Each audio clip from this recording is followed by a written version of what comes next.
Halo Bapak Ibu guru hebat, salam bahagia, salam sejahtera, salam sehat bagi kita semuanya. Kali ini saya akan memaparkan aksi nyata modul 1.4 Budaya Positif.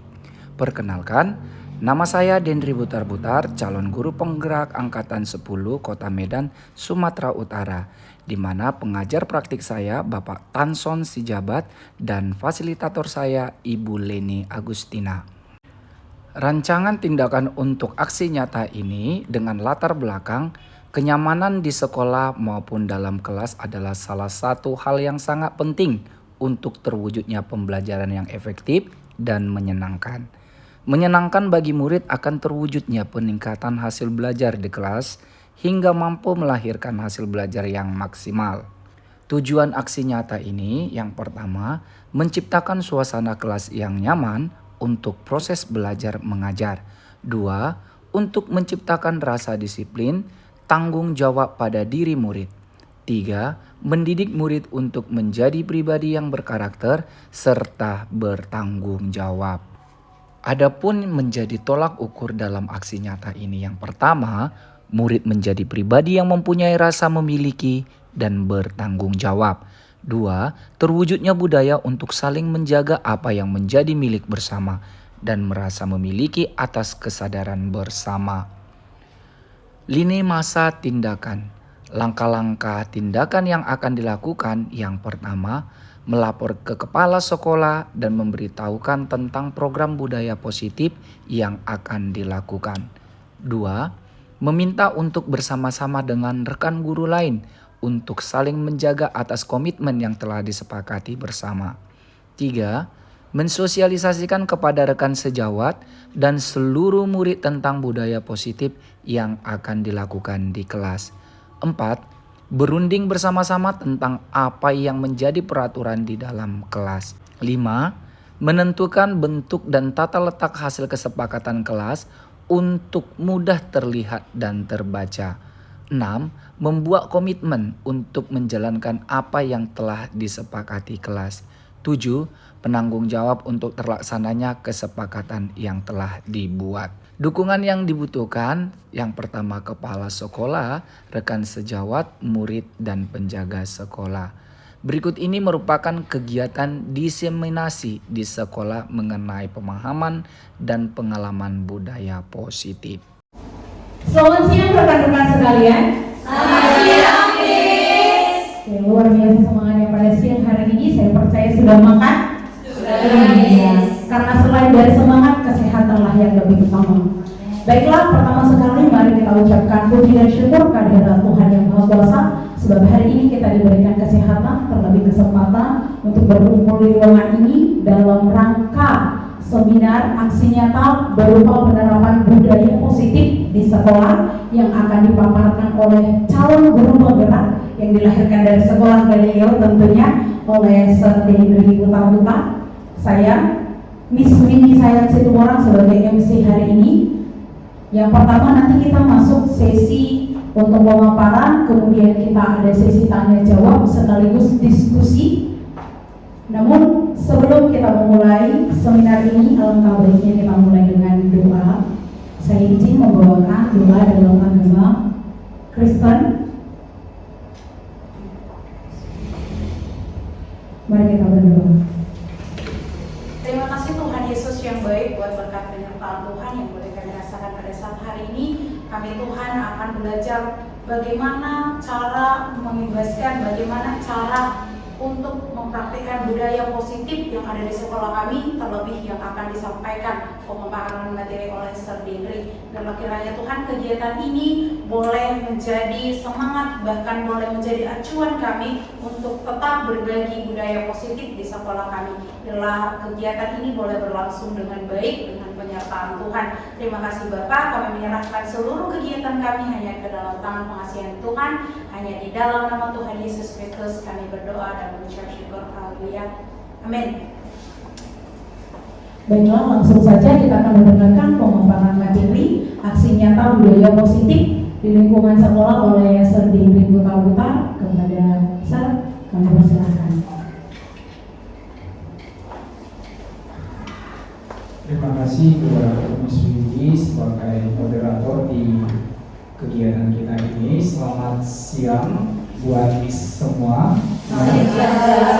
Sehat semuanya ya. Oke, jadi untuk kali ini saya akan memaparkan aksi nyata budaya positif di lingkungan sekolah kita yang akan kita terapkan nantinya. Jadi saya di sini CGP calon guru penggerak angkatan 10 akan memberikan praktik baik mengimbaskan budaya positif di tengah-tengah lingkungan sekolah kita. Nah, tapi sebelumnya kita ice breaking dulu ya, supaya jangan tegang kali.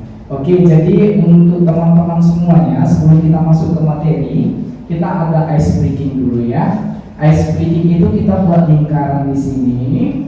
Nanti teman-teman boleh berkenalan dulu antar teman lain, nah dari unit lain, namanya, unit kerjanya di mana, terus nama warna kesukaan dan makanan kesukaan.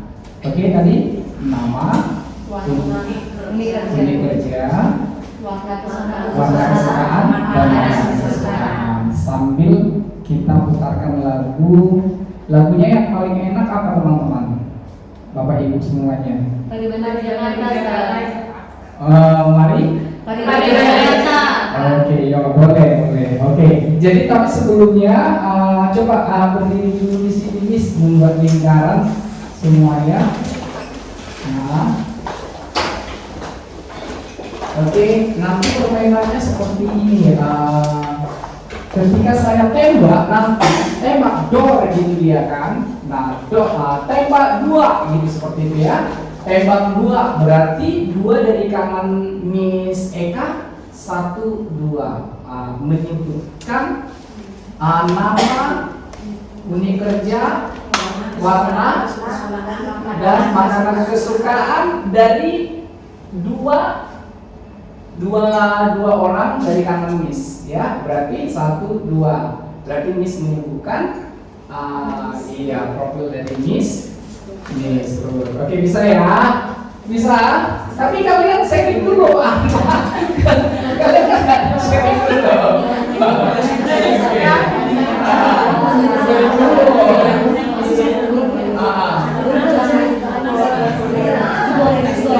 Bisa tembak 5 ya? Bisa tembak 5.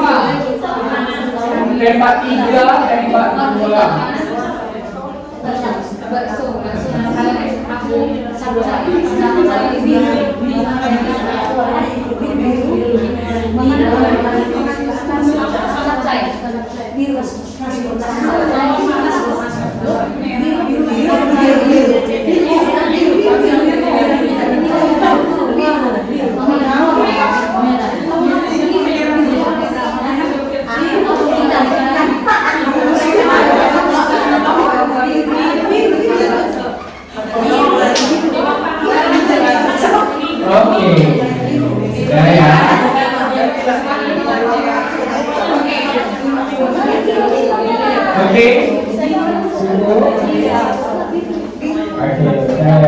Udah saling kenal ya semuanya ya. Oke, coba kita bisa Miss.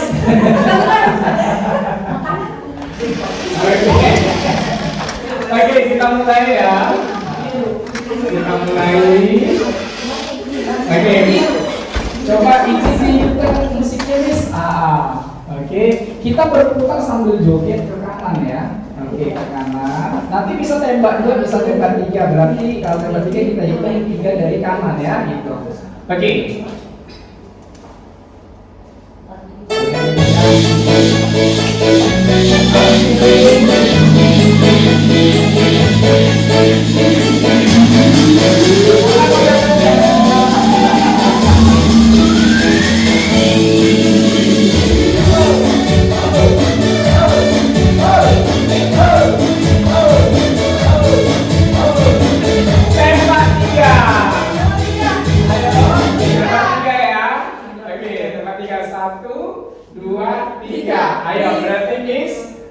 Oke, ini di sini ya. Oke, 1, 2, 3. Ayo, namanya? Namanya Membulan. Mm-hmm. Ini kerjanya SMP. Warna kesukaannya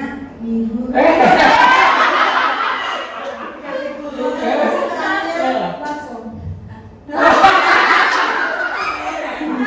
Benar nggak? Benar. Oh, benar. Oke, kalau saya bilang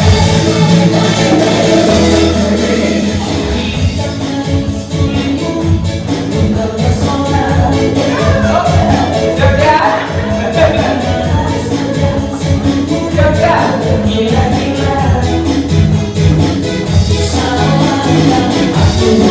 Peta 5. 1, 2, 3, 4, 5. 1, 2, 3, 4, 5. Ayo. Namanya disebut makanan kesukaan unit kerjanya di SD, warnanya biru. Warnanya Makanan kesukaan ayam goreng. ayam goreng. Oke, benar ya. Oke. Berikutnya sekarang kita mainnya antonim dan sinonim. Oke. Kalau saya bilang antonim berarti lawan kata. Kalau saya bilang sinonim berarti persamaan berarti yang benar yang dilakukan. Oke. Misalnya saya bilang panjang, antonim. Nah, panjang berarti iya, oke. Tinggi. Pakai tangan aja ya. Oke. Bisa? Bisa ya. Maju. Mundur gitu ya. Oke. Bisa ya? Kan belum ada kelulus sinopsis. Iya, oke. Kita mulai ya. Antonim. Maju. Mundur. Maju. Mundur. Mundur. Maju. Maju. Mundur. Maju. Mundur. Maju. Mundur. Mundur.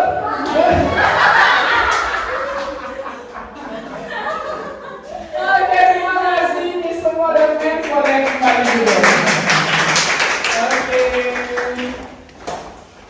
Oke, jadi semuanya udah semangat kembali ya guys ya. Jadi habis bertugas kita melaksanakan kegiatan KBM, kita harus tetap semangat pagi walaupun ini sudah siang. Ya, oke. Baiklah semuanya, di sini akan saya paparkan berbagi praktik baik terkait aksi nyata budaya positif. Nah, saya sendiri, nama saya Dewi Putar-Putar SPD, calon guru penggerak angkatan 10. Jadi yang akan saya paparkan Bapak Ibu, Miss Mem semuanya, yaitu menyebarkan pemahaman dan pengalaman penerapan budaya positif untuk pertemuan kita di sore hari ini. Oke, selamat datang para guru hebat. Mari belajar bersama, berkolaborasi bersama, saling mendukung demi mewujudkan disiplin positif di sekolah kita tercinta SDS Galileo Plus Mabar. Konsep utama atau modul budaya positif yaitu perubahan paradigma belajar. Jadi kita harus mengubah paradigma belajar kita bagaimana, ya kan? Kita ubah dulu paradigma dari kita sendiri. Berikutnya disiplin positif, ya, disiplin positif, budaya-budaya positif nanti apa yang akan kita laksanakan di lingkungan sekolah kita, kebutuhan dasar manusia, motivasi perilaku manusia, posisi guru sebagai kontrol restitusi, keyakinan kelas, segitiga restitusi. Inilah konsep utama modul budaya positif. Berikutnya pembelajaran dengan paradigma baru. Nah, ini ya Bapak Ibu, pembelajaran dengan paradigma baru dirancang berdasarkan prinsip pembelajaran yang terdiferensiasi sehingga setiap siswa belajar sesuai dengan kebutuhan dari tahap perkembangannya untuk mewujudkan profil pelajar Pancasila. Jadi Bapak Ibu di sini pembelajaran dengan paradigma baru, di sini ada metode diferensiasi. Jadi artinya kita harus memberikan pembelajaran sesuai dengan kebutuhan dari anak-anak. Nah, jadi sebelum kita memberikan pembelajaran, kita ketahui dulu apa kebutuhan dari mereka. Kita ketahui dulu minat mereka. Kita tahu dulu profil belajar mereka, kemampuan awal mereka. Baru kita bisa merumuskan atau memetakan bagaimana strategi pembelajaran yang kita berikan kepada mereka. Berdiferensiasi berarti mengajarnya dengan metode yang berbeda-beda. Iya, benar. Nanti untuk lebih lanjut, nanti di modul 2 akan saya paparkan, akan saya bagi praktik baik bagi kita semuanya. Namun untuk kali ini saya akan memaparkan budaya positif. Jadi ini paradigma kita ya Bapak Ibu. Jadi memberikan pembelajaran yang terdiferensiasi sehingga setiap siswa belajar sesuai dengan kebutuhan dari tahap perkembangannya untuk mewujudkan profil pelajar Pancasila. Kita tahu profil pelajar Pancasila itu beriman, bertakwa kepada Tuhan Yang Maha Esa, berakhlak mulia, berkebinekaan global, bergotong royong, mandiri, bernalar kritis, kreatif. Nah, inilah poin penting sasaran kita terhadap peserta didik kita. Keenam profil pelajar Pancasila tersebut. Baik Bapak Ibu, di sini ada disiplin positif. Disiplin positif itu, Bapak Ibu, saya mau tanya, disiplin itu apa menurut Bapak Ibu? Coba, mematuhi peraturan yang ada. Ada lagi yang lain? Disiplin, mematuhi peraturan yang ada. Coba, Miss, menurut Miss apa? Taat pada peraturan, Sotri. Menemukan rasa kesadaran yang ada dalam diri. Menemukan rasa kesadaran pada diri. Oke, benar semuanya ya Bapak Ibu ya. Jadi dalam budaya kita, makna kata disiplin dimaknai menjadi sesuatu yang dilakukan seseorang pada orang lain untuk mendapatkan kepatuhan. Kita cenderung menghubungkan kata disiplin dengan ketidaknyamanan. Benar ya Bapak Ibu? Ketika disiplin itu diterapkan, ada nggak rasa tidak nyaman dalam diri kita? Ada. Sama seperti murid-murid kita juga. Ketika disiplin itu ketat kita buat, maka ada rasa tidak nyaman. Oke, berikutnya sebagai pendidik, tujuan kita adalah menciptakan anak-anak yang memiliki disiplin diri, sehingga mereka bisa berperilaku dengan mengacu pada nilai-nilai kebajikan universal dan memiliki motivasi intrinsik dan bukan ekstrinsik. Jadi di sini Bapak Ibu, motivasi intrinsik itu adalah motivasi yang datang dari dirinya sendiri, bukan dari luar. Ya, jadi motivasi dari luar itu ekstrinsik. Contohnya, ketika kita mengiming-imingi sesuatu kepada anak, maka dia termotivasi. Itu adalah motivasi jadi ekstrinsik, dan untuk motivasi intrinsik itu berasal dari dirinya sendiri. Nah, ini yang akan kita ciptakan kepada anak-anak. Kesadaran diri dia, motivasi diri dia datang dari diri sendiri. Ini yang akan kita ciptakan bagi anak-anak. Nah, jadi Bapak Ibu di sini disiplin positif merupakan salah satu cara penerapan disiplin yang bertujuan untuk menumbuhkan kesadaran serta memberdayakan anak untuk melakukan sesuatu tanpa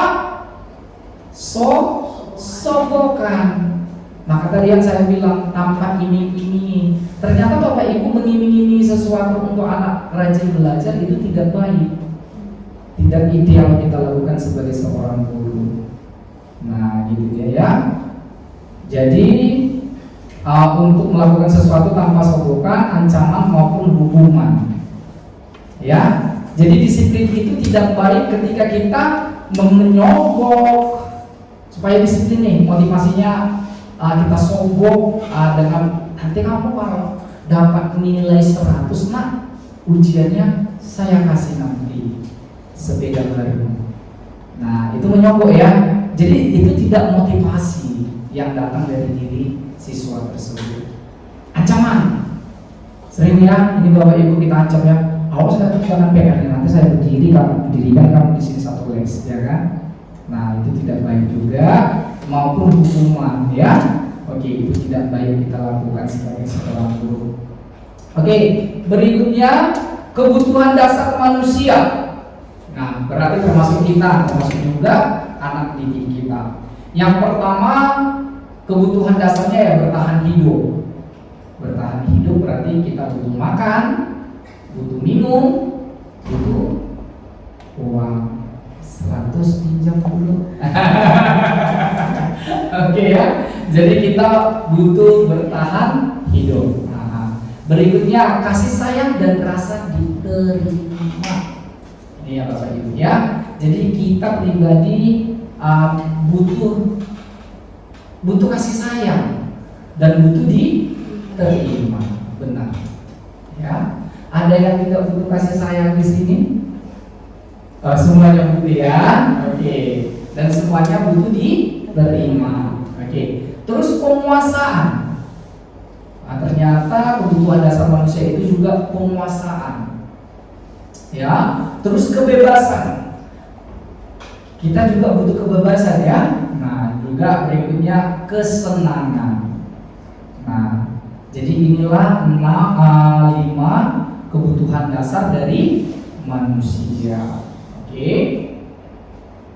Berikutnya motivasi perilaku manusia. Tadi sudah saya paparkan tadi.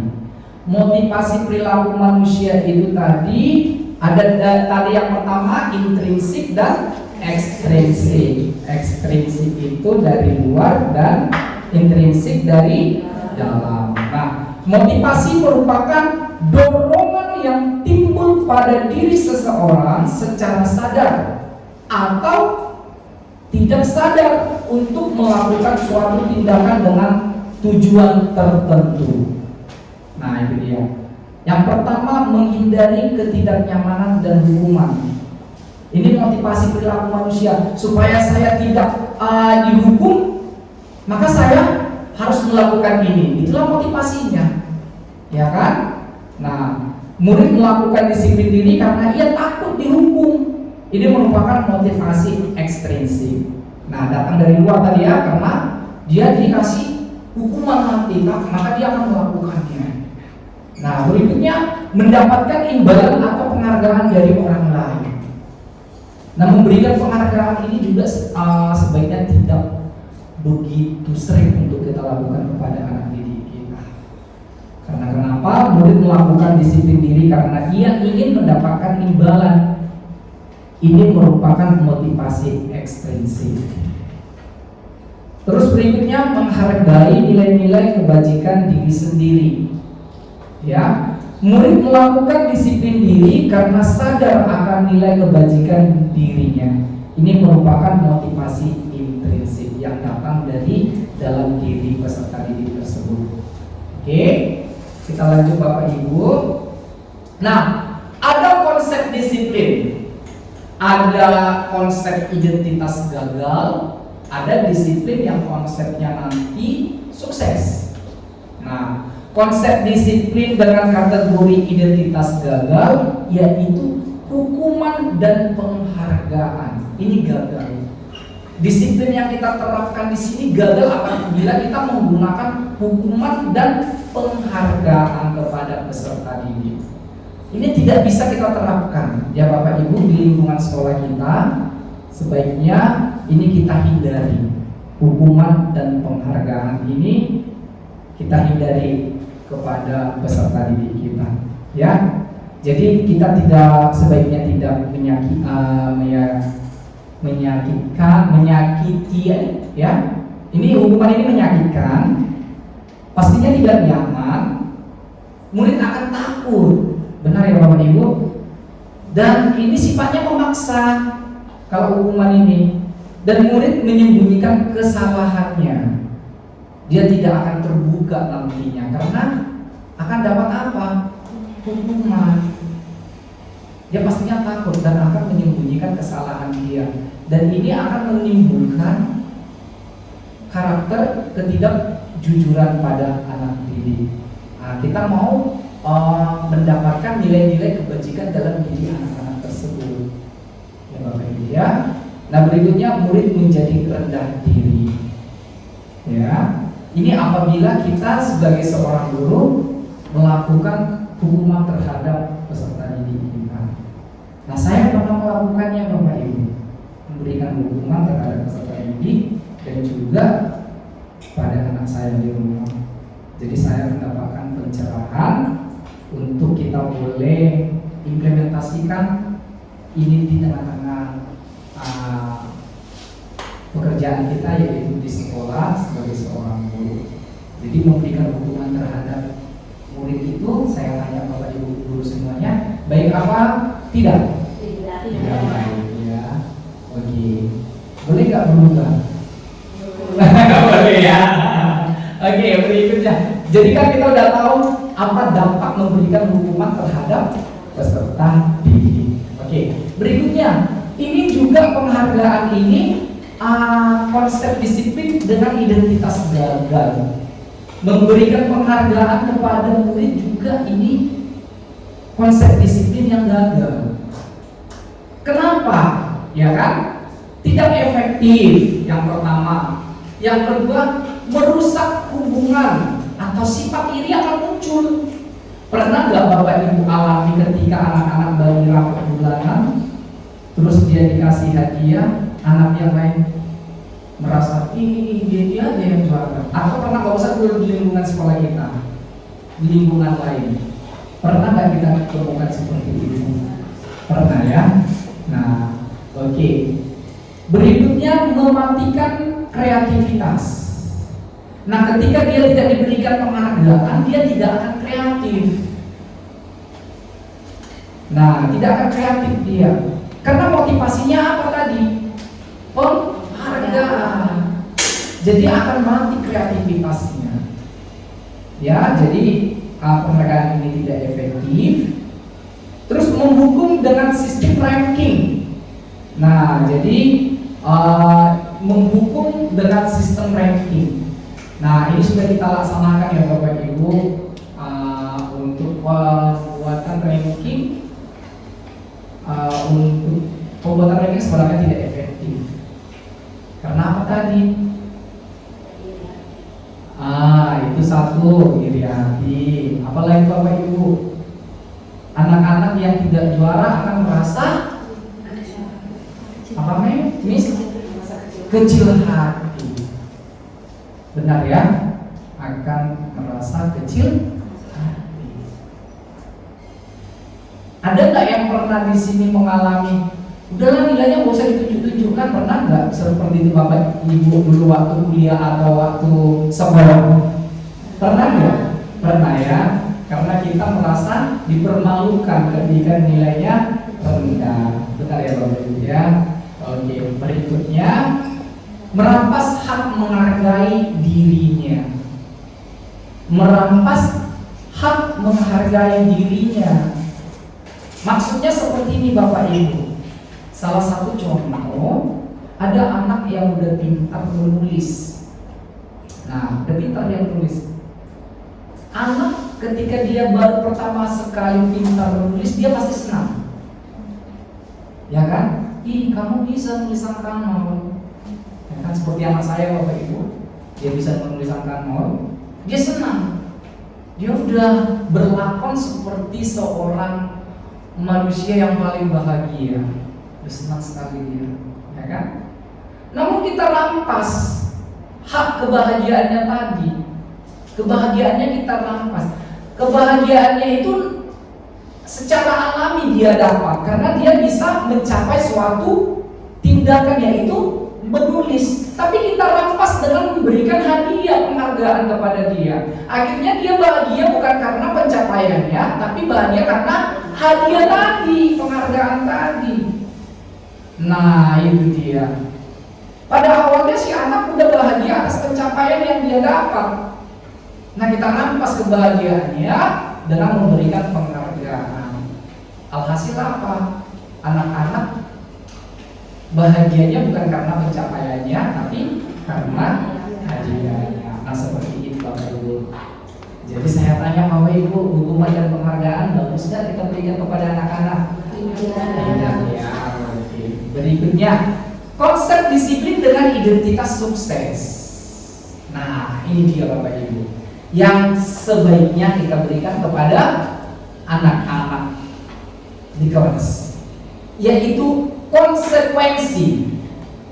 Nah, ketika dia disiplin atau melanggar disiplin, berikan konsekuensi kepada anak-anak, bukan hukuman dan penghargaan, tapi apa? Konsekuensi. Apa itu? Penguatan jangka pendek. Ini sifatnya jangka pendek ketika konsekuensi kita berikan kepada dia.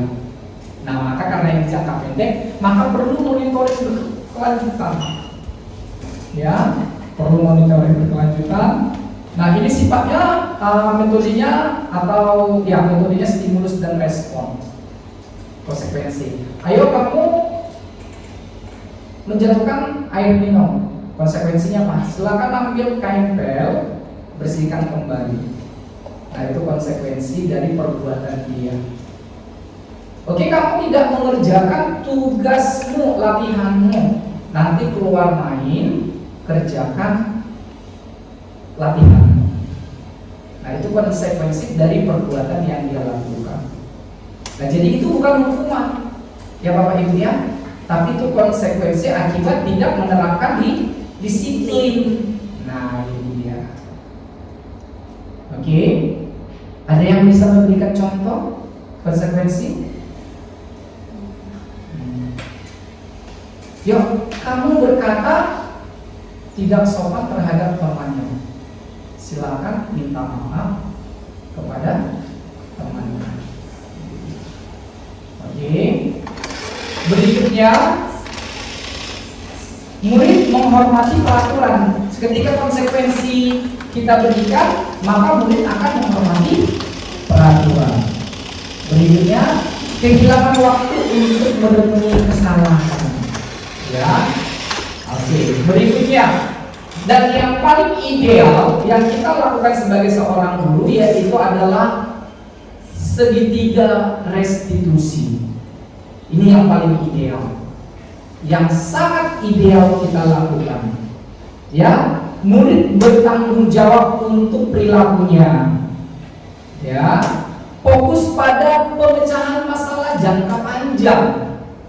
Jadi ketika dia melakukan kesalahan atau tidak melakukan budaya positif atau disiplin, maka kita berikan menyelesaikan permasalahannya.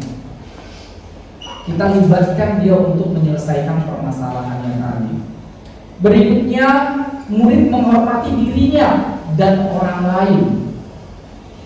Berikutnya, teori kontrol, yaitu dirinya memegang kontrol dirinya dia sendiri. Bapak Ibu, kita sebagai manusia tidak bisa mengontrol orang. Diri kita aja kita nggak bisa kontrol. Benar ya? Apalagi kita mengontrol diri orang, nggak bisa Bapak Ibu. Ya, yang bisa kita lakukan yaitu teori kontrol. Ya, dirinya memegang kontrol. Jadi si siswa mengontrol dirinya sendiri. Ya. Jadi berikutnya di sini murid bersemangat memperbaiki kesalahan. Nah, nanti kita akan belajar tentang segitiga restitusi, bagaimana penerapan restitusi ini di dalam kelas. Ya, oke, kita lihat ya Bapak Ibu, konsep disiplin, pengertian restitusi. Nah, ini kita belajar karena ini yang paling ideal. Nah, ini yang akan kita terapkan. Maka saya akan paparkan tentang restitusi ini. Restitusi adalah proses menciptakan kondisi bagi murid untuk memperbaiki kesalahan mereka sehingga mereka bisa kembali pada kelompok mereka dengan karakter yang lebih kuat. Ini dari bosan ya. Nah, ciri-ciri dari restitusi bukan menebus kesalahan, namun belajar dari kesalahan. Tadi yang konsekuensi menebus ya, karena dia menjatuhkan berarti bersihkan. Nah, ini tidak, bukan menebus kesalahan, namun belajar dari kesalahan yang dia perbuat. Supaya apa? Supaya tidak diulangi lagi. Maka sifatnya tadi jangka panjang. Nah, itu dia. Berikutnya, memperbaiki hubungan. Nah, ini sering kita jumpai Bapak Ibu anak-anak berantem di dalam kelas. Ya, berantem di dalam kelas. Jadi ketika kita menggunakan konsep restitusi, maka ini akan tercipta hubungan yang baik terhadap peserta didik kita. Ya, berikut peserta didik terhadap diri kita juga sebagai seorang guru. Ya, berikutnya tawaran bukan paksaan, ini tawaran. Maka ketika kita melakukan konsep restitusi, nanti kita menawarkan suatu solusi permasalahan terhadap yang kita buat. Salah satu contoh saya buat seperti ini ya Bapak Ibu. Ada anak si A dan si B berantem, tarik-tarikan baju, sehingga si B bajunya lepas kancingnya dua.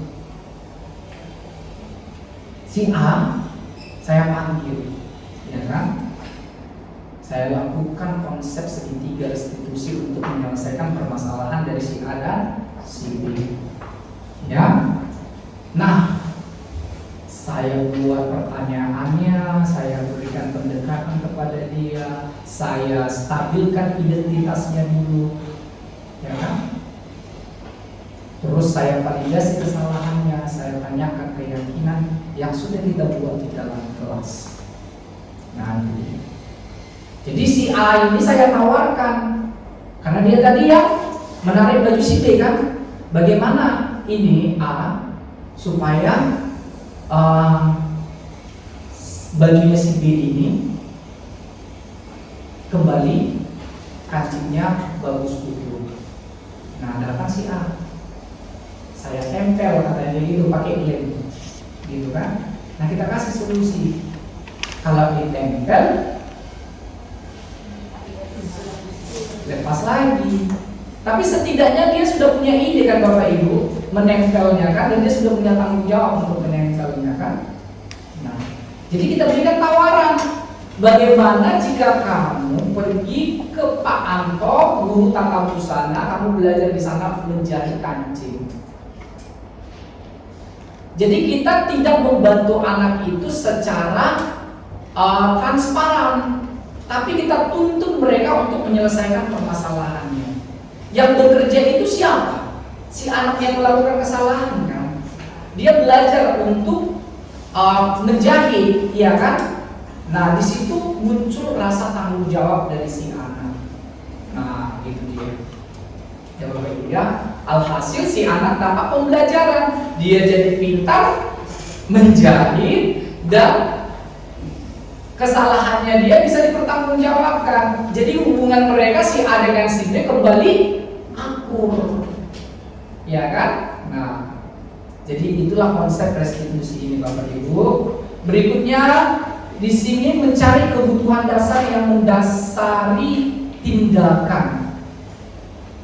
Jadi kita tanya dulu Bapak Ibu, ketika dia berbuat salah, tanya apa yang mendasari, apa alasannya dia berbuat seperti itu. Itulah namanya identifikasi. Menstabilkan identitas ini kan. Nah, itu dia. Jadi menstabilkan identitas Bapak Ibu, ada nanti beberapa pertanyaan yang harus kita buat. Kita stabilkan dulu identitasnya. Contohnya dia sudah berantem tadi, ya kan? Oke, nah, tidak ada manusia yang tidak bersalah. Bapak juga pernah berbuat salah. Nah, itu stabil dulu supaya dia bisa menerima apa yang kita katakan. Nah, jadi kita tidak boleh menjustifikasi anak. Nanti dia tidak terbuka sama kita ya kan. Ya, jadi jauhi hukuman dan penghargaan tadi. Jangan jauhi kita hukuman tadi ya untuk menerapkan konsep restitusi ini. Berikutnya, fokus pada karakter bukan tindakan. Ya, fokus pembentukan karakter mereka di sana, bukan tindakannya. Ya. Berikutnya, dengan tadi dia bisa bertanggung jawab, dia bisa menjahit kembali pakaian si B tadi, maka dia memiliki karakter tanggung jawab. Itu kan nilai-nilai kebajikan universal ya. Oke, berikutnya menguatkan dan fokus pada solusi. Menguatkan dan fokus pada solusi yang kita cari Bapak Ibu. Jadi kita tidak menghukum. Oke? Nah, itu dia ciri-ciri dari restitusi. Nah, berikutnya perbedaan. Contoh kasus ya Bapak Ibu, siswa sering tidak mengerjakan PR. Kalau hukuman, nah ini kasusnya tadi siswa tidak mengerjakan PR. Hukuman, guru menghukum siswa tersebut hormat bendera selama 10 menit. Guru marah dan murid menjadi takut. Ada yang pernah seperti itu Bapak Ibu? Ada ya. Saya juga pernah seperti itu. Kita marah ya kan? Jadi takut siswanya kan? Nah, besok nggak datang lagi sekolah. Oke. Berikutnya, jika konsekuensi yang kita berikan, guru memberikan konsekuensi untuk mengerjakan PR-nya saat istirahat atau dikerjakan sebanyak 3 kali lipat. Guru tegas dan siswa menghormati peraturan. Benar ya Bapak Ibu ya? Itu dari konsekuensi ya. Kira-kira konsekuensi bagus ya kita laksanakan.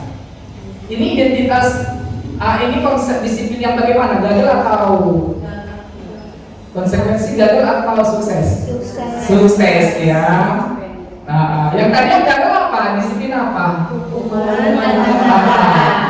Hukuman dan penghargaan itu gagal ya, identitas itu konsep disiplin yang gagal.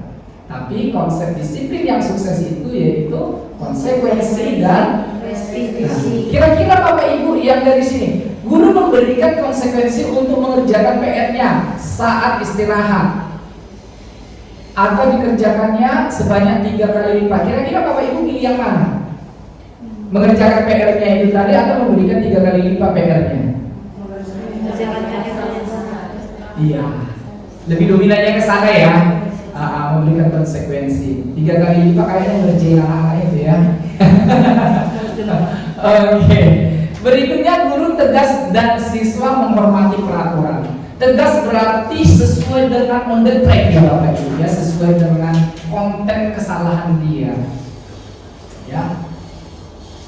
Hampir tipis loh, tegas dengan marah. Benar ya Bapak Ibu ya? Tegas artinya kita nggak mesti marah ngasih taunya, tapi on the track. Kita apa yang dia salah, kamu kamu tidak mengerjakan PR-mu. Boleh kamu kerjakan PR-mu di jam istirahat. Nah, gitu. Oke, ya Bapak Ibu ya. Guru ini yang restitusi. Guru menanyakan keyakinan kelas atau dirinya dan membantu siswa menyelesaikan masalahnya. Nah, jadi Bapak Ibu kita nanti akan belajar membuat keyakinan kelas. Kemarin saya sudah belajar membuat keyakinan kelas di kelas 2 dan hasilnya sudah ada. Saya tempelkan di dinding kelas 2. Nah, jadi kita menanyakan ketika dia salah, kita tanyakan keyakinan kelas kita tadi. Perbuatan kamu sesuai nggak dengan keyakinan kelas yang sudah kita sepakati? Nah, semuanya bermuara ke keyakinan kelas. Ketika murid melakukan kesalahan, nah gitu ya. Berikutnya, guru terbuka dan siswa menghormati dirinya dan orang lain. Jadi kita juga harus terbuka sebagai seorang guru ya Bapak Ibu ya. Nah berikutnya di sini ada contoh kelima, posisi kontrol kita sebagai seorang guru ketika kita menanyakan, kita posisi kontrol ketika memberikan dalam memberikan konsekuensi atau hukuman. Apakah kita memberi hukuman kepada murid ketika dia memberikan kesalahan, atau membuat rasa bersalah, atau menjadi teman, atau pemantau, atau manajer. Nah, di sini Bapak Ibu yang paling ideal adalah manajer. Nah, ketika kita menerapkan restitusi, maka posisi yang paling ideal kita adalah manajer. Memberi penghukuman, bagus apa tidak Bapak Ibu? Tidak ya. Membuat rasa bersalah, ternyata ini tidak bagus Bapak Ibu, tidak ideal kita lakukan. Ibu kecewa dengan diri kamu, Bapak kecewa dengan diri kamu. Kamu selalu datang terlambat. Itu akan membuat siswa kita menjadi minder dan akan merasa bersalah. Dan dia akan menggambarkan bahwasanya dirinya itu adalah orang yang gagal. Jadi ternyata Bapak Ibu kita tidak boleh, sebaiknya kita menghindari penggunaan pembuat rasa bersalah kepada anak-anak. Nah, berikutnya sebagai teman. Sebagai teman, sebagai pemantau, dan sebagai manajer. Jadi yang dari kelima ini yang paling ideal apa Bapak Ibu? Manajer. Kita lihat ya Bapak Ibu ya. Penghukum, patuhi aturan sekolah lalu berdiri di depan barisan adalah hukuman. Kalau dia membuat rasa bersalah, berapa kali Bu Guru harus beritahu kamu? Bu Guru kecewa sama kamu. Nah, sebagai teman, ayolah. Yang penting, Bu Guru bangga kali ini tidak apa-apa, kamu salah. Oke. Jadi ada dampak negatifnya Bapak Ibu kalau kita posisikan diri kita menjadi teman bagi peserta didik kita. Apa Bapak Ibu? Nah, posisi dampak negatifnya bagi anak-anak tidak bisa menerima sebuah perubahan apabila guru yang lain memberikan nasihat kepada dia, karena dia lebih nyaman terhadap guru yang sebagai teman tadi. Nah, gitu ya. Ketika ada pergantian mata pelajaran atau pergantian wali kelas, nantinya dia tidak akan bisa menyesuaikan terhadap perubahan yang baru, karena dia udah ada teman tadi gurunya. Jadi apa-apa semua bermuara ke teman tadi. Gurunya kan jadi teman tadi. Ya, dia hanya satu. Keterbukaannya dia juga hanya kepada guru tadi yang sebagai teman tadi. Nah, ini juga tidak baik ya Bapak Ibu. Jadi artinya dia tidak bisa menyesuaikan diri terhadap lingkungannya. Ya. Berikutnya pemantau, kamu sudah melanggar apa peraturan dan konsekuensinya apa gitu ya kan. Ini bagus Bapak Ibu kita lakukan, tapi yang paling ideal adalah apakah kamu tahu kesalahan kamu?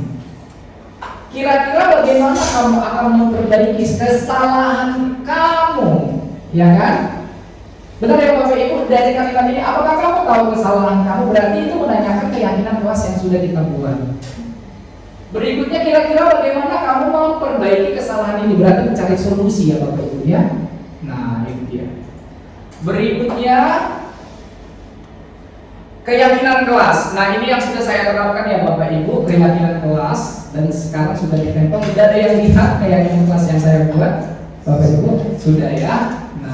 Berikutnya, mengapa keyakinan kelas, mengapa tidak peraturan kelas saja yang kita buat Bapak Ibu? Kenapa judulnya keyakinan kelas, kenapa bukan peraturan kelas? Selama ini kita peraturan kelas ya Bapak Ibu ya, atau peraturan sekolah ya. Kenapa bukan keyakinan, kenapa bukan keyakinan kita buat? Nah, coba Bapak Ibu kita cari dulu, kita dari permasalahan ini. Mengapa kita memiliki peraturan tentang penggunaan helm pada saat mengendarai kendaraan roda 2 motor? Kenapa Bapak Ibu menggunakan helm? Harus ada peraturannya supaya apa kita? Supaya tidak hilang, ditilang, sinar matahari, terus kecelakaan, berarti keselamatan ya, keselamatan kita. Berikutnya, mengapa kita memiliki peraturan tentang penggunaan masker dan mencuci tangan setiap saat? Kenapa kita menggunakan masker dan mencuci tangan setiap saat. Menjaga kesehatan ya. Oke, tadi yang pertama keselamatan dan kesehatan. Nah, yang ini peraturan tadi ya Bapak Ibu ya. Peraturan. Tapi yang kita ambil adalah keyakinan alasannya. Kenapa kita berbuat itu? Supaya apa? Nah, dampaknya itulah ya Bapak Ibu, keyakinannya. Keyakinan kelas tadi. Supaya apa? Supaya selamat dan supaya sehat. Nah, itulah yang harus kita doktrin, kita tanamkan kepada peserta didik kita. Ketika kamu melakukan kesalahan ini, apa dampaknya terhadap dirimu? Nah, itu dia. Jadi bukan karena peraturannya, tapi karena keyakinan yang sudah tertanam di diri kita, peserta didik tadi. Nah, maka nanti Bapak Ibu setelah kegiatan ini kita boleh membuat keyakinan kelas kita masing-masing. Oke. Keyakinan atau peraturan Bapak Ibu? Keyakinan. Keyakinan udah tahu ya dampak dari perbuatan yang kita lakukan ya. Oke, berikutnya kegiatan membuat keyakinan kelas 2 ini ya Bapak Ibu cuplikannya ya. Nah, di sini saya berdiskusi tentang peraturan. Nah, berdiskusi dengan murid-murid ini kesepakatan bersama terhadap murid-murid. Kita sepakati. Jadi Bapak Ibu ini bisa kita libatkan anak-anak, guru, bahkan warga sekolah lainnya. Ya, ketika membuat kesepakatan kelas, berdiskusi ya. Terus merumuskan peraturan menjadi keyakinan. Nah, itu dia. Ya, kenapa kamu harus bersikap disiplin? Ya kan? Nah, itulah nanti yang menjadi keyakinan kita. Oke, kenapa kamu harus belajar? Supaya pintar gitu ya kan? Supaya pintarnya itulah menjadi keyakinan. Maka belajar lagi. Jadi kita selalu rajinlah belajar. Gitu kan? Rajinlah belajar itu peraturan kan? Oke. Berikutnya, jangan membuang sampah sembarangan. Tapi nggak tahu siswa itu apa. Kenapa kita tidak bisa membuang sampah sembarangan? Alasannya itulah keyakinannya tadi, supaya lingkungan bersih. Ibu. Berikutnya menempelkan keyakinan di kelas. Nah, jadi setelah kita buat keyakinan kelas, baru kita tempelkan ya Bapak Ibu ya. Jadi membuat keyakinan kelas itu Bapak Ibu jangan banyak-banyak. Ya kan? Gak usah banyak-banyak, secara general saja, universal. Jadi kita tempel setelah kita membuat kesepakatan dan sudah kita rumuskan dan kita identifikasi mana yang perlu kita tulis, ditempel ya Bapak Ibu. Jadi kita harus membuat keyakinan itu secara universal. Jadi kalau secara detail kita buat nanti Bapak Ibu bisa banyak, bisa dinding ini penuh, ya kan? Nah, salah satunya bersaling menghormati, itu kan udah universal kan? Jadi menghormati artinya tidak cakap kotor. Kalau kita turunkan lagi, bercakap kotor gitu kan? Itu sudah tidak menghormati kan? Nah, mengambil barang teman tanpa permisi sudah tidak menghormati kan? Itu sudah spesifik Bapak Ibu, kita buat secara universal saja. Nah, gitu ya. Dan jangan banyak-banyak. Nanti susah untuk diingat sama anak-anak. Nah, jadi boleh 6, boleh 7, gitu ya Bapak Ibu ya. Tapi gak usah banyak-banyak. Nah, keyakinan kelas di SDS Galileo kemarin yang sudah kami buat yaitu bersikap disiplin, bersikap sopan, saling menghormati, saling menghargai, menjaga kebersihan, permisi sebelum ke kamar mandi. Ya. Berikutnya, bagaimana pembentukan keyakinan kelas? Nah, ini ya. Lebih abstrak dari peraturan. Nah, lebih abstrak dari peraturan. Kalau peraturan tadi detail ya Bapak Ibu ya. Nah, berikutnya, berupa pernyataan universal. Nah, universal general dia ya Bapak Ibu ya. Berikutnya dibuat dalam bentuk positif. Jadi kata-kata yang positif Bapak Ibu, hindari kata jangan.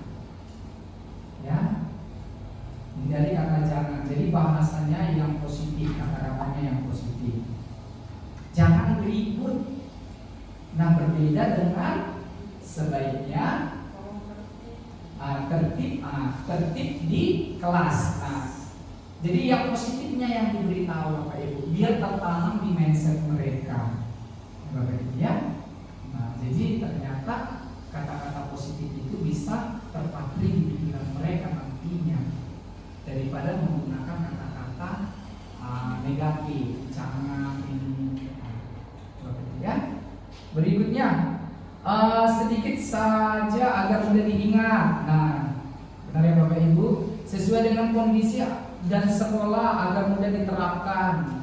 Ya, semua warga kelas sekolah dilibatkan saat membuat. Ya Bapak Ibu ya. Nah, ini dia segitiga restitusi ketika anak-anak kita bermasalah di dalam kelas. Ini Bapak Ibu posisinya sebagai apa tadi? Manajer. Nah, ini Bapak Ibu. Hal-hal yang sederhana aja, nggak usah perkataan yang sulit untuk dipahami siswa. Terlalu ilmiah sekali bahasanya gitu ya Bapak Ibu. Yang sederhana saja Bapak Ibu ya. Nah, yang pertama kita lakukan apa tadi Bapak Ibu? Menstabilkan identitas. Nah ini, setiap orang pasti pernah berbuat salah. Bapak juga pernah berbuat salah. Bapak juga pernah membuang sampah sembarangan, tapi Bapak tidak ulangi lagi. Nah, gitu ya. Stabil dulu identitas, ternyata bukan cuma saya yang pernah berbuat salah. Nah, jadi dia dari situ nanti dia akan terbuka dengan kita. Nah, ya, boleh juga dengan kamu bukan satu-satunya yang pernah melakukan ini. Temanmu si A pun pernah melakukan ini. Nah, ya, jadi stabil dulu identitas dia. Jadi dia tidak merasa dipersalahkan, tidak dijustifikasi dia, tidak direndahkan, dan tidak dikucilkan atas kesalahannya.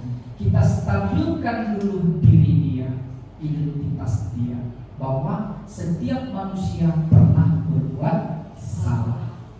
Nah, berikutnya validasi tindakan yang salahnya. Kau validasi yang mana yang salahnya. Nah, kamu tentu punya alasan mengapa kamu melakukan ini. Iya Pak, soalnya dia JJ-nya nama bapakku. Aku boleh diam. Nah gitu kan. Iya Miss, ditarik-tariknya tasku, gitu kan. Apalagi anak kelas 1. Nah, terapkan ini Bapak Ibu, biar sehat mental kita, biar baik-baik saja. Ya, selama ini kita sebagai posisi apa di sekolah? Sebagai posisi apa kita di sekolah? Jadi akibatnya kita apa? Wow, iya kan? Nah, bisa saya bayangkan ya. Nah, berikutnya, ketika memvalidasi tindakan yang salah, kita juga boleh menggunakan pertanyaan ini. Adakah cara yang lebih efektif untuk mendapatkan apa yang kamu butuhkan? Bolehkah kamu tidak bertindak seperti itu? Nah, itu ya, untuk lebih sederhananya. Boleh dengan cara lain kamu tidak harus memukul, gitu ya kan? Boleh tahu? Nah, gitu ya kan? Nah, jadi kita validasi tindakan yang salahnya. Ya, boleh dengan cara lain kamu tidak harus memukul. Selain dari memukul, apa yang bisa kamu katakan kepada dia supaya dia tidak ngambil pensil kamu, gitu kan? Oke, boleh Pak, ya kan gak ada boleh, gitu ya kan? Jawab dia lah, kasih tahu dengan baik-baik, gitu ya. Nah, berikutnya, setelah kita validasi yang salah, yang tadi itu salah, ya kan? Nah, yang kamu lakukan itu salah, nak, tidak sesuai dengan keyakinan kelas kita. Saling menghargai, menjaga ketertiban kelas.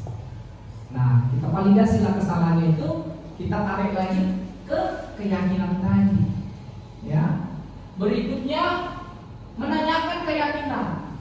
Keyakinan kelas apa yang telah kita sepakati, inilah tadi.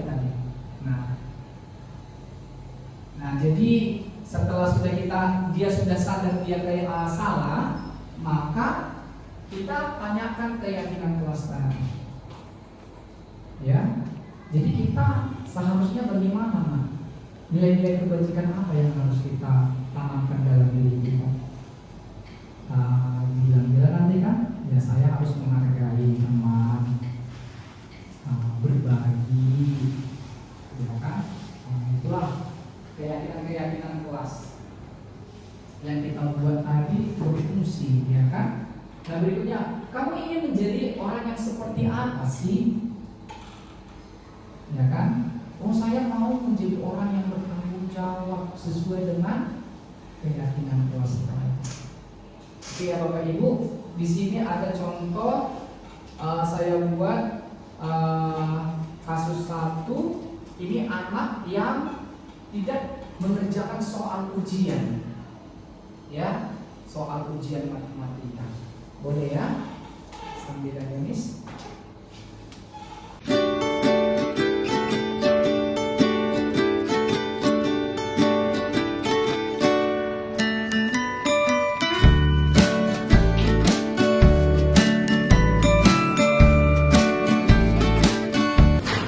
Rapiero, dari tadi Bapak melihat kamu melamun dan tidak mengerjakan soal ujiannya.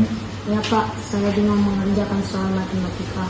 Boleh Bapak tahu kenapa kamu tidak berusaha mengerjakannya? Sudah Pak, saya sudah berusaha untuk mengerjakannya. Oke, baiklah. Tidak ada manusia yang sempurna. Semua pasti pernah berbuat salah. Namun, boleh Bapak tahu apa alasannya kenapa kamu tidak mengerjakannya? Ya Pak, maaf. Semalam saya tidak sempat belajar dan saya kasihkan bermain handphone sehingga saya lupa untuk belajar. Ya, baik. Hari ini kamu tidak mengerjakan soal ujian matematika. Coba kita ingat kembali keyakinan kelas kita. Apa yang kita yakini dan apa yang belum bisa kamu tunjukkan. Kemandirian dan tanggung jawab, Pak. Bagus. Nah, kira-kira apa yang bisa kamu perbuat untuk memperbaiki kesalahanmu? Saya akan mengurangi bermain handphone dan akan lebih giat belajar. Bagus, berkenaan dengan soal ujian matematika, apa yang bisa kamu lakukan? Mohon diberikan izin untuk saya mengulangi ujiannya besok, Pak. Boleh, silakan kembali ujian besok. Terima kasih, Pak. Sekali lagi saya meminta maaf untuk kejadian tadi, Pak. Ya, sama-sama. Bapak hargai usahamu. Silakan belajar kembali di rumah supaya besok kamu dapat mengerjakan soal matematika dengan baik. Menstabilkan identitas, memvalidasi kesalahannya tadi, terus kita carikan, kita tanyakan keyakinan dengan memberikan solusi, kan? Oke, berikutnya ada kasus yang kedua. Nah, kasus yang kedua ya.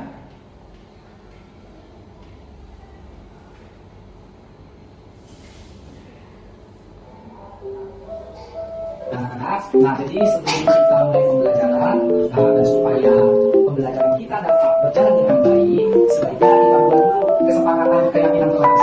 Oke, setuju? Nah, kesepakatan keyakinan kelas ini harus kita laksanakan dengan baik dan konsisten. Supaya apa kan? Supaya kelas kita atau pembelajaran kita berjalan dengan baik. Kira-kira apa kesepakatan kelas kita atau keyakinan kelas kita yang dibuat untuk tidak melanggar? Nah, Sopan kepada teman dan guru. oke, pintar. Siapa lagi? Oke, siapa lagi? Ya, Fokus mendengarkan guru. iya, pintar. Fokus mendengarkan. Iya. Ya, kita lagi. Siapa lagi yang mau kesepakatan? Oke. Iya, itu juga. Oke, nah, apa ya? Hormati teman dan guru. Iya, hormati teman dan guru. Kita yang mana? Menghormati, ya. Bersikap. Iya, pintar. Bersikap. Iya, bersikap.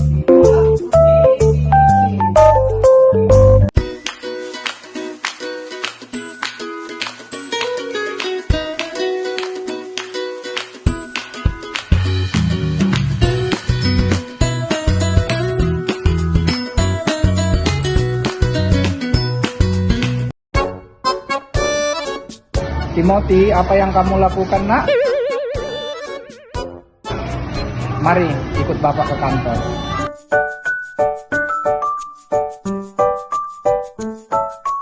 Timothy, kamu tahu kenapa Bapak panggil kemari?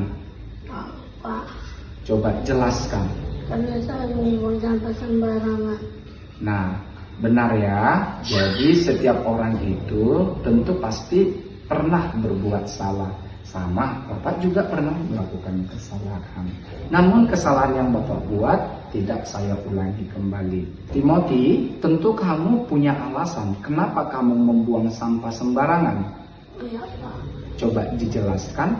karena tong sampahnya jauh, saya malas membuangnya. Oke, jadi karena tong sampahnya jauh, malas kamu membuangnya ya. Nah, anakku, menurut kamu membuang sampah sembarangan itu bagus enggak? Sesuai dengan kesepakatan kita enggak? Enggak Pak, Nah, jadi seharusnya apa yang kamu lakukan? jangan membuang sampah sembarangan. Oke, benar sekali anak ya. Nah, jadi boleh Bapak tahu apa solusi yang harus kamu ambil untuk menyelesaikan permasalahan yang kamu buat? Boleh Pak, Coba, apa solusinya dari kamu? karena membuang sampah pada tempatnya. Iya, benar sekali. Kita harus membuang sampah pada tempatnya. Nah, dari tindakan yang kamu buat, nilai-nilai apa yang kamu dapat? Saya bertanggung jawab menjaga lingkungan sekolah. Oke, bagus sekali sayang. Nah, Bapak yakin kamu pasti bisa melaksanakannya dengan baik. Terima kasih, boleh kembali ke tempat. Oke, jadi Bapak Ibu di sini setelah kita meminta solusi dari dia dan langsung dieksekusi ya Bapak Ibu ya.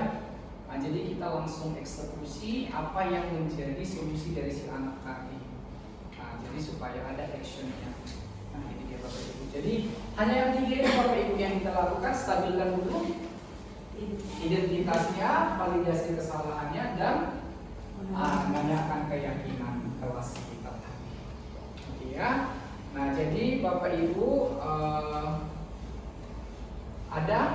saya mau bertanya dulu, kira-kira Bapak Ibu selama mengajar atau selama sebagai seorang guru, posisi apa yang Bapak Ibu lakukan di dalam kelas?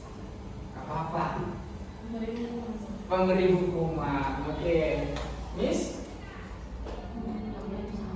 Ancaman ya. Ada siapa lagi? Sebagai apa? Posisi kontrol yang kita lakukan? Memberikan yang untuk posisi kontrol ada dia penghukum, pemberi rasa bersalah, teman, pemantau, dan juga manajer. Oke? Sebagai apa? Teman, Miss? Penghukum, teman, manajer. Oke, berarti sudah ada guru kita ya yang sudah melaksanakan posisi manajer. Berikutnya, sebagai seorang guru ketika anak-anak kita melakukan kesalahan, posisi apa nih? Tindakan apa yang kita berikan kepada mereka? Disiplin apa yang kita berikan kepada mereka? Kan ada tadi 4 ya. Hukuman, penghargaan,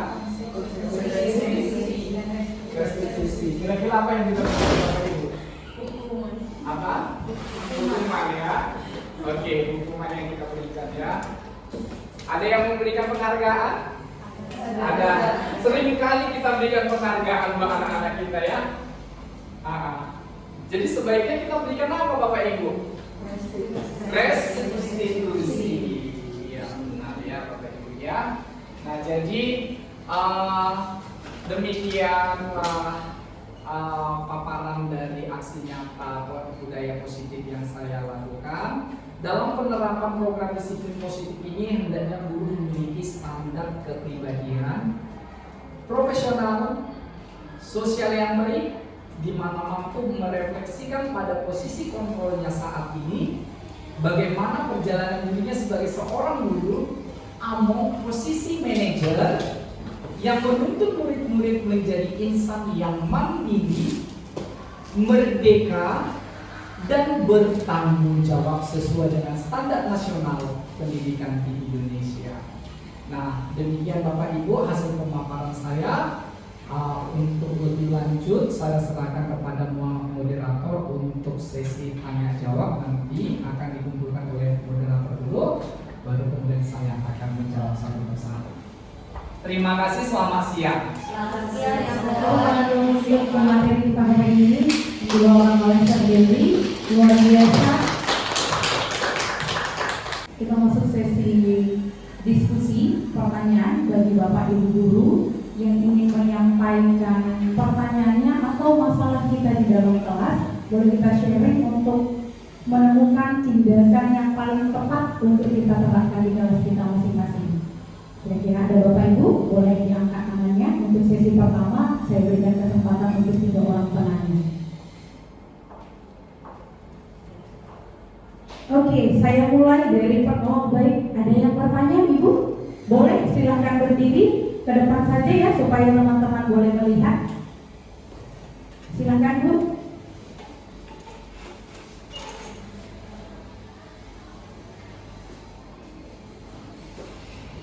Boleh memperkenalkan nama terlebih dahulu. Baiklah, nama saya Menggunawan, biasanya dipanggil, dan saya dari unit kerja SIP, dan saya mau bertanya kepada Bapak yang sekarang menjadi moderator kami. Pertanyaan saya Pak seperti ini. Kebetulan saya guru dari unit SIP dan saya wali kelasnya. Kebetulan murid saya ada sebagian yang terkadang membuat saya jengkel. Ya, sebenarnya tidak terlalu ribet sih masalahnya, masalah dasi Pak. Nah, jadi mereka itu kalau masuk ke sekolah, mereka cuma memakai dasi dan pas masuk ke gerbang. Dan kalau sudah melihat saya, mereka langsung buat layaknya seorang anak SMP. Jadi pas masuk ke ruangan kelas saya tegur. Dasi itu dipakai dari rumah biar nampak rapi. Tapi sekali 2 kali jadi saya malas Pak. Jadi saya minta tolong sama Bapak bagaimana cara saya agar anak saya tersebut bisa mengkontribusikan dirinya bahwa saya ini anak sekolah dan peraturan itu tetap dijaga dengan baik. Terima kasih Pak. Terima kasih kepada Ibunya. Silahkan langsung dijawab, Pak. Oke, terima kasih buat Godang, pertanyaan yang sungguh luar biasa ya.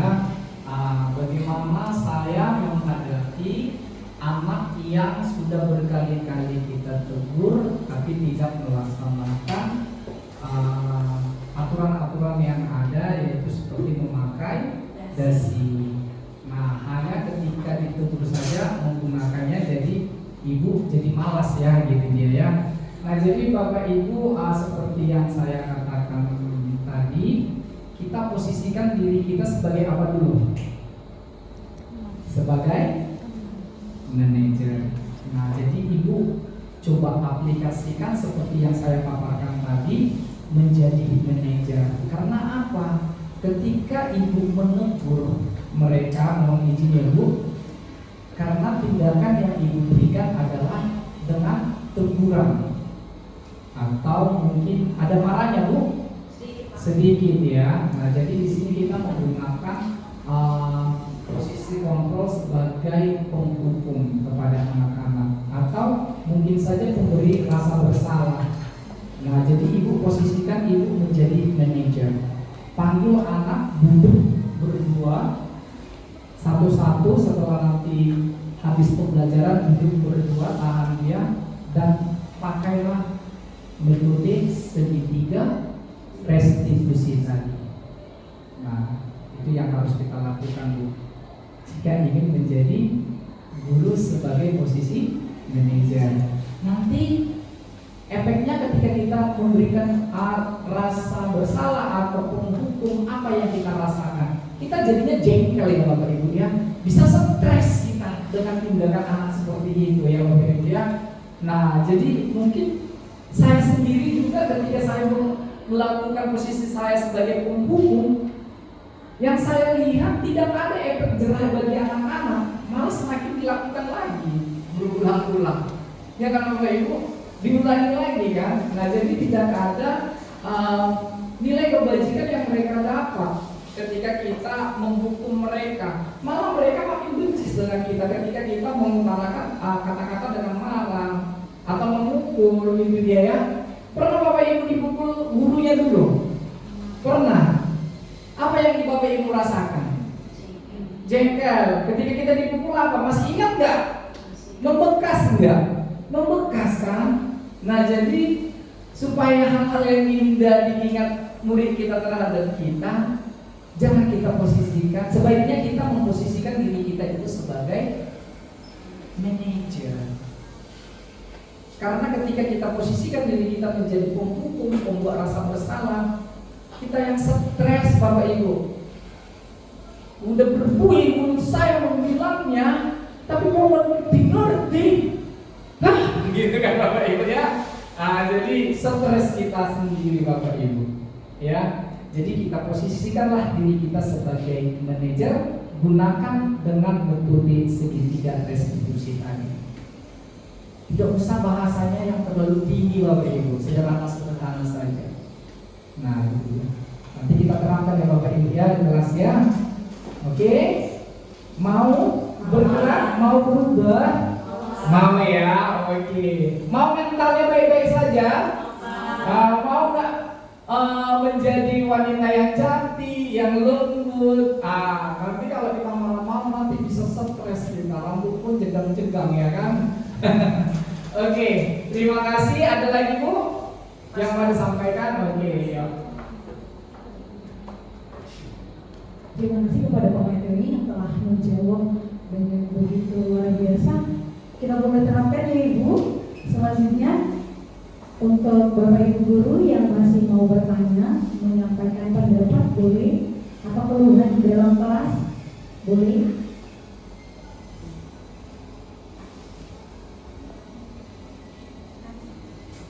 Nah, kepada silakan untuk maju ke depan. Boleh perkenalkan nama terlebih dahulu. Terima kasih kepada moderator. Perkenalkan nama saya Eka Florence Purba. Saya dari unit SD. Seperti ini Pak, saya memiliki kendala dalam kelas saya. Namanya itu si A. Nah si A ini mulai dari semester 1 sampai ke semester 2 ini jarang sekali mengerjakan PR. Nah setelah saya tanya, saya posisikan diri saya sebagai manajer. Saya tanya, nah kenapa kamu tidak mengerjakan PR? Apakah kamu tahu kesalahan apa? Sehingga saya kasih anak tersebut menuliskan apa kendala yang dihadapinya ketika saya memberikan PR. Tapi si anak ini tidak mau menuliskan kendalanya apa. Nah, menurut Bapak, keyakinan kelas yang seperti apa yang harus saya terapkan kepada anak tersebut supaya ketika nanti naik kelas dia bisa berubah? Terima kasih Bapak. Oke, langsung saya jawab dulu. Terima kasih buat Ibu Eka yang telah memberikan pertanyaannya. Sungguh luar biasa ya pertanyaannya, apa yang harus saya lakukan ya. Oke, ketika anak ada yang tidak mengerjakan PR dengan berulang-ulang. Nah, sementara Ibu Eka sudah menanyakan dan sudah melaksanakan segitiga restitusi tadi. Nah, jadi di sini Bapak Ibu ketika ada anak-anak seperti itu dan kita sudah menanyakan informasi kendala terhadap anak, nah yang terlebih dahulu ketika kita sudah tidak bisa lagi mengatasinya, maka di sini perlu kerjasama antara guru dan orang tua. Nah, gitu ya kan? Nah, jadi kerjasama untuk mencari informasi kendala anak ini. Kenapa tidak mengerjakan PR? Nah, jadi boleh kita undang orang tuanya untuk datang ke sekolah dan kita terapkan segitiga restitusi tersebut. Nah, kenapa ya Bapak anak kita jarang mengerjakan PR? Nah, jadi kita gali informasi terkait anaknya kenapa tidak pernah dia mengerjakan PR, atau anak itu kesulitan dalam mengerjakan PR.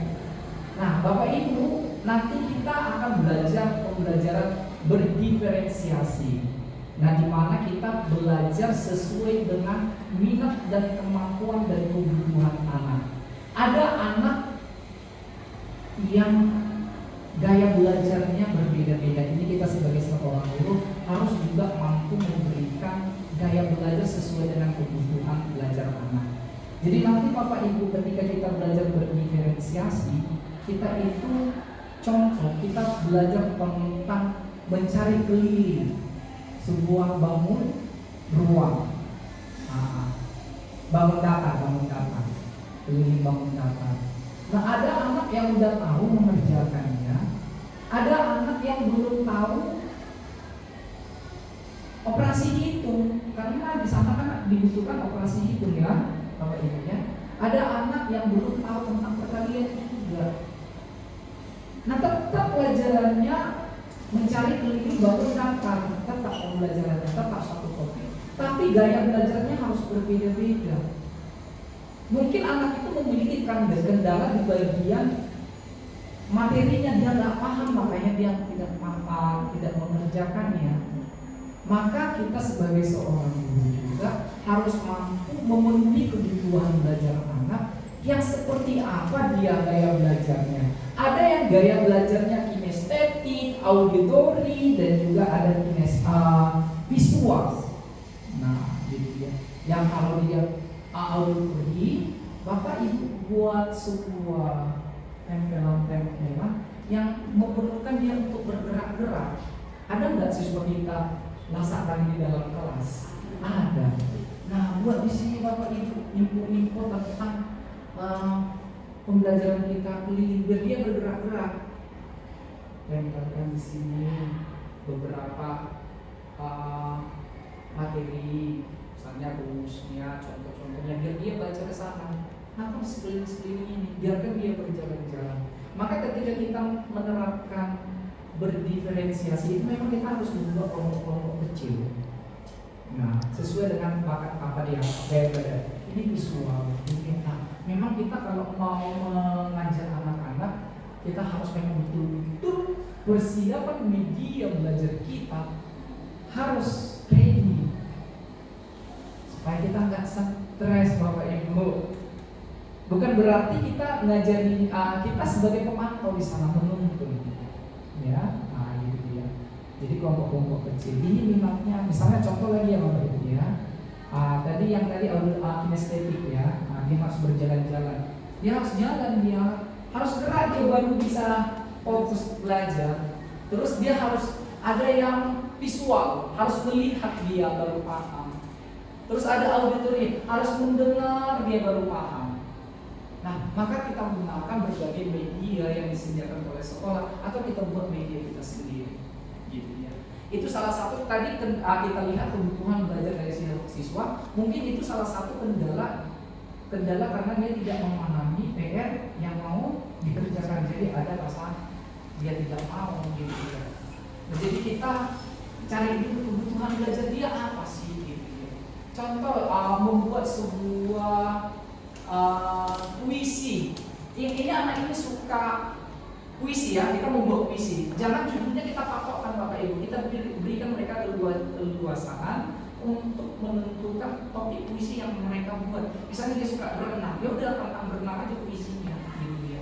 Dia suka main bola, ya udah tentang main bola aja puisinya, gitu ya. Jadi kita bebaskan mereka mengekspresikan diri mereka sesuai dengan minat dan gaya belajar mereka. Itu kendala tadi karena mungkin mereka tidak paham dengan materi. Jadi kita sebagai guru harus mampu memenuhi kebutuhan belajar mereka. Dan yang kedua, kita harus tahu profil dari profil belajar siswa ini, latar belakangnya bagaimana. Maka kita sebagai seorang guru, sebelum kita mengampu anak itu, makanya kita harus diskusi dulu dengan teman sejawat kita yang pernah mengampu anak ini, gitu dia. Nah, gitu dia. Kita cari, kita gali informasinya. Gimana sih gaya belajar dari si anak ini, gitu dia. Atau dari rapot siswa, maka rapot kita boleh lihat latar belakang dia gimana sih, gitu dia. Ini kesulitan nggak dalam belajar awalnya, gitu dia. Jadi metode apa yang kita gunakan sama dia, gitu dia. Jadi belajar Bapak Ibu, kita nggak menuntut anak itu supaya pintar. Belajar tidak supaya harus pintar. Belajar belajar itu dengan dia berubah tingkah lakunya, dia paham dengan apa materi yang mau kita sampaikan, itu sudah belajar. Ada perubahan dari diri dia setelah mempelajari ini, itu sudah belajar. Pintar itu relatif, anugerah dari Tuhan. Kita tidak boleh paksakan anak itu harus pintar, karena anak-anak itu ada bakat dan minatnya kan. Nah ini dia. Jadi ketika anak itu tidak mengerjakan PR, itu yang tadi kedua ya Bapak Ibu ya. Nah kita boleh gali juga informasi melalui dari orang tua. Selain dari kita teman sejawat tadi atau melihat raportnya atau mengamati dia terlebih dahulu, kita juga boleh bekerja sama dengan orang tua. Tanyakan Bapak Ibu. Kan kita kan nggak jadi masalah kan ketika kita panggil orang tua atau diskusi telepon boleh. Ketika orang tuanya tidak bisa hadir, ditelepon. Nah gitu. Gak apa-apa Bapak Ibu, itu adalah salah satu bagaimana kita untuk mendidik anak-anak ini atau menuntun anak-anak ini gitu. Ya, jadi Miss Eka nanti kendalanya di sana, anaknya tidak tahu materinya atau kurang pantau di rumah sama orang tua, gitu dia. Karena kalau kita paksakan pun dia untuk mengerjakan PR-nya, pasti tidak bisa. Dan jadi memberikan PR itu juga sesuai dengan kebutuhan dia. Karena tadi seperti yang saya buat tadi, ada anak yang sudah tahu mengerjakan mencari keliling tadi, tapi ada anak tidak bisa di perkaliannya gitu dia. Jadi boleh variatif buat PR-nya sesuai dengan kebutuhannya. Kalau kita buat untuk mencari keliling dari konsep ke konsep gitu ya kan Bapak Ibu, udah dikasih tahu dulu rumus luas ini yang dikasih tahu luasnya. Misalnya persegi yang dikasih tahu luasnya, berarti kan dia udah memutar konsep dia kan. Tidak akan bisa yang tadi ini. Alhasil dia nggak dapat pembelajarannya Bapak Ibu, sia-sia kan? Ya kita kasih aja PR-nya sesuai dengan kebutuhan dia. Sampai mana sih kemampuan belajar dia?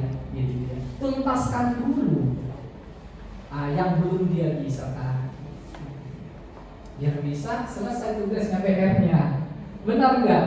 Kalau udah sesuai dengan kebutuhan dia, pasti dikerjakan dia itu Bu. Udah kan kebutuhan dia. Yang kita berikan kebutuhan dia. Nah itu. Sama halnya ketika kita tidak butuh dikasih, ya nggak mau gitu kan, orang saya nggak butuh gitu untuk apa saya gitu kan. Nah gitu. Jadi berikan PR yang variatif kepada siswa sesuai dengan kebutuhannya. Pintar itu relatifnya Bapak Ibu, ya kan? Kalau pintar semua nanti siapa lagi nanti yang jadi gitu ya. Jadi Bapak Ibu jangan kita buat stres mengajar, tapi cari gali potensinya di mana, minatnya di mana, gaya belajarnya bagaimana. Terapkan itu nanti Bapak Ibu setelah kita selesai nih semester baru, terapkan seperti itu. Riuh gak kelasnya? Riuh. Ketika datang asesor, apa yang dilakukan? Tepuk tangan asesornya. Karena Merdeka belajar intro, mengeksplor. Kalau datang asesor, diam kelas, bermasalah itu gurunya. Iya Bapak Ibu. Karena apa? Gurunya mengajar sesuai dengan kebutuhan dia sendiri. Iya kan? Sesuai dengan kebutuhan dia sendiri. Dia mengajar sesuai dengan gaya belajar dia, bukan dengan gaya belajar anak. Nah, jadi ya Bapak Ibu, jadi kalau ada anaknya yang tidak kurang kompeten di bidang kognitif, tetap kita tuntun sesuai dengan kebutuhan dan minat dia. Oke, misalnya terjawab? Terjawab ya. Oke, ada lagi yang mau bertanya? Oke, saya kembalikan kepada moderator.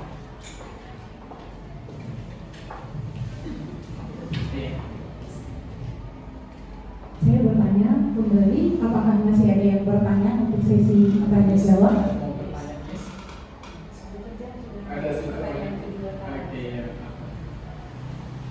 Baiklah, karena sudah tidak ada lagi yang bertanya di sesi tanya jawab kita, maka berakhirlah acara kita pada hari ini. Semoga ilmu yang bermanfaat boleh kita terima.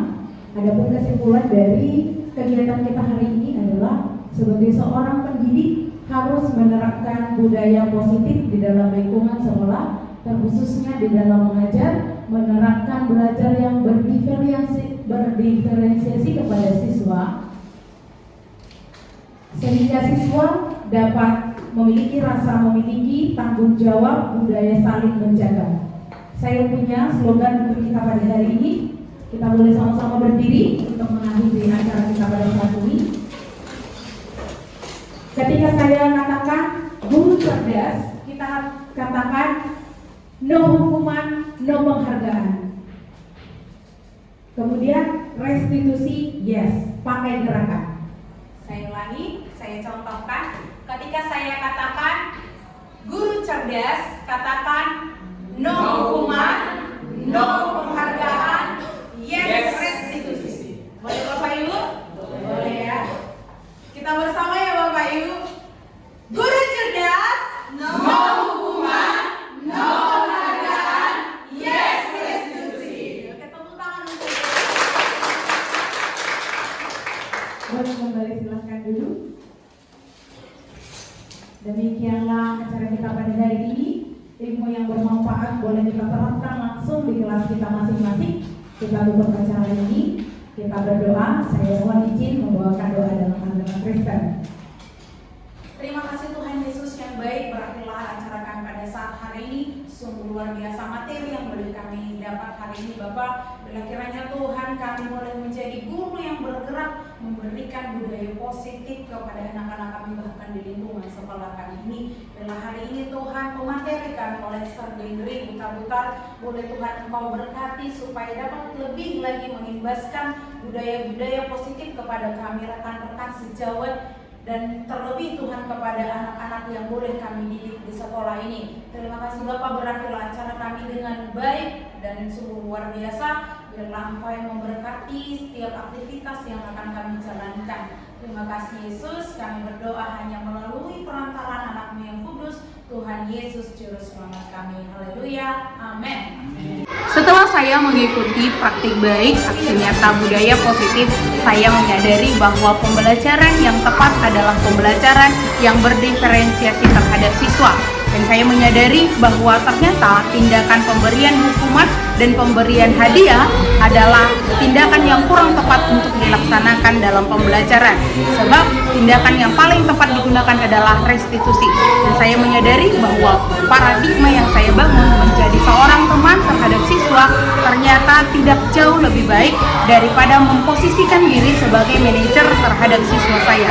Jadi melalui aksi nyata yang telah saya terima, saya akan memulai pembelajaran yang berdiferensiasi terhadap siswa mulai dari kelas saya dan memposisikan diri saya menjadi seorang manajer. Terima kasih. Setelah saya mengikuti praktik baik dari budaya positif yang dibawakan oleh Bapak Denri Butar-Butar, calon guru penggerak, saya menyadari bahwasanya pemberi hadiah hukuman terhadap anak-anak yang memiliki masalah di dalam kelas ternyata tidak baik. Mulai dari sekarang, saya akan memposisikan diri saya sebagai manajer supaya dapat membuat peserta didik itu merasa tidak bersalah dan semakin semangat untuk belajar. Semangat, terima kasih.